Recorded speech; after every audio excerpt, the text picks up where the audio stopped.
बताओ केमिस्ट्री का पहला चैप्टर का नाम बताओ, ठोस अवस्था।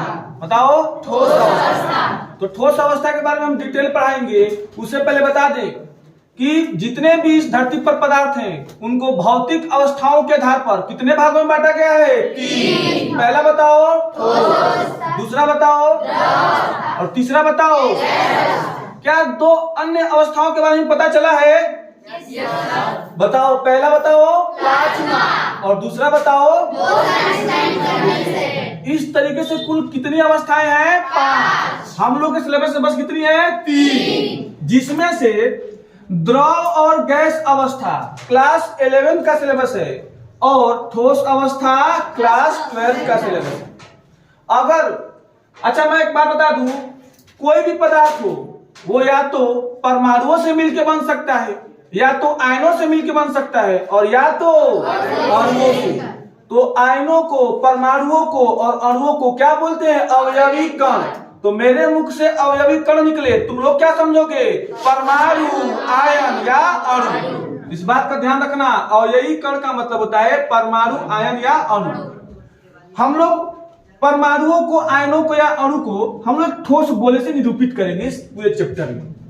अगर अवयवी कण एक दूसरे के बिल्कुल पास पास हैं, प्रबल आकर्षण बल से जुड़े हुए हैं और उनके बीच की जो दूरी है वो बहुत कम है, तब हम लोग पदार्थ की इस अवस्था को क्या बोलते हैं? ठोस। इसका रिजल्ट क्या निकल के आता है? प्रबल आकर्षण बल और अंतरा आणविक दूरियां लघु होने के कारण इनका आकार क्या होता है? निश्चित होता है, और आयतन भी क्या होता है? निश्चित होता है।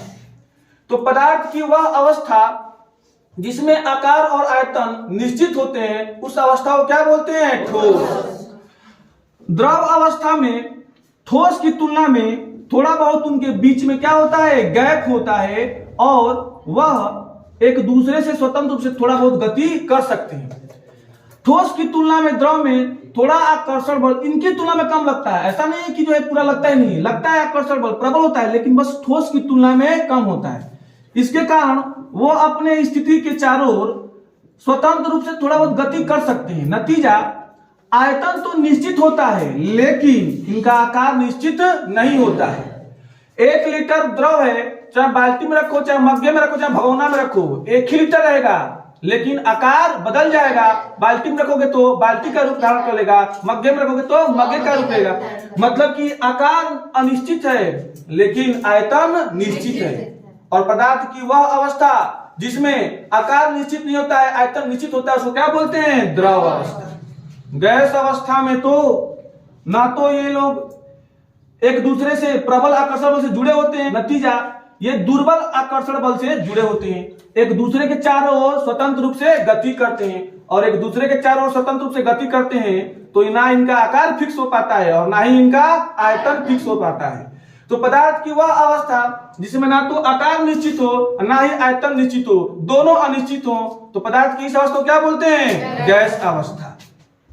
मैं तुम लोग को बताया हूं कि द्रव हो चाहे गैस हो, इन लोगों को क्या कहा जाता है? तरल कहा जाता है। क्यों? क्योंकि इनमें प्रवाह होने की क्षमता होती है। तो गैसों और द्रव को उनमें प्रवाह क्षमता के कारण उनको तरल कहा जाता है। फिर से एक बार बता दो, हम लोग के सिलेबस में क्या है? 12वीं में ठोस अवस्था की, द्रव की, गैस, ठोस अवस्था। तो हम लोग डिटेल किसकी बात करेंगे? ठोस अवस्था की। एक बार बताओ, अभी बताया हूं, आकार, द्रव्यमान, आयतन, ये सब किसका फिक्स होता है? ठोस का। अगर मैं ठोस का लक्षण बताऊं तो पहला लक्षण बताओ, आकार, द्रव्यमान और आयतन तीनों किसमें फिक्स होते हैं? ठोस अवस्था में। अंतरा आणविक दूरियां किसमें लघु होती हैं? ठोस अवस्था में। अंतरा आकर्षण बल किसमें प्रबल होते हैं? ठोस अवस्था में। इनके अवयवी कणों की स्थितियां निश्चित होती है क्या निश्चित होती है? निश्चित होती है, फिक्स होती है। क्या वो स्वतंत्र रूप से अवयवी कण गति कर सकते हैं कि बस अपने माध्य स्थिति के चारों ओर कंपन करते हैं? माध्य स्थिति के चारों ओर सिर्फ कंपन करते हैं।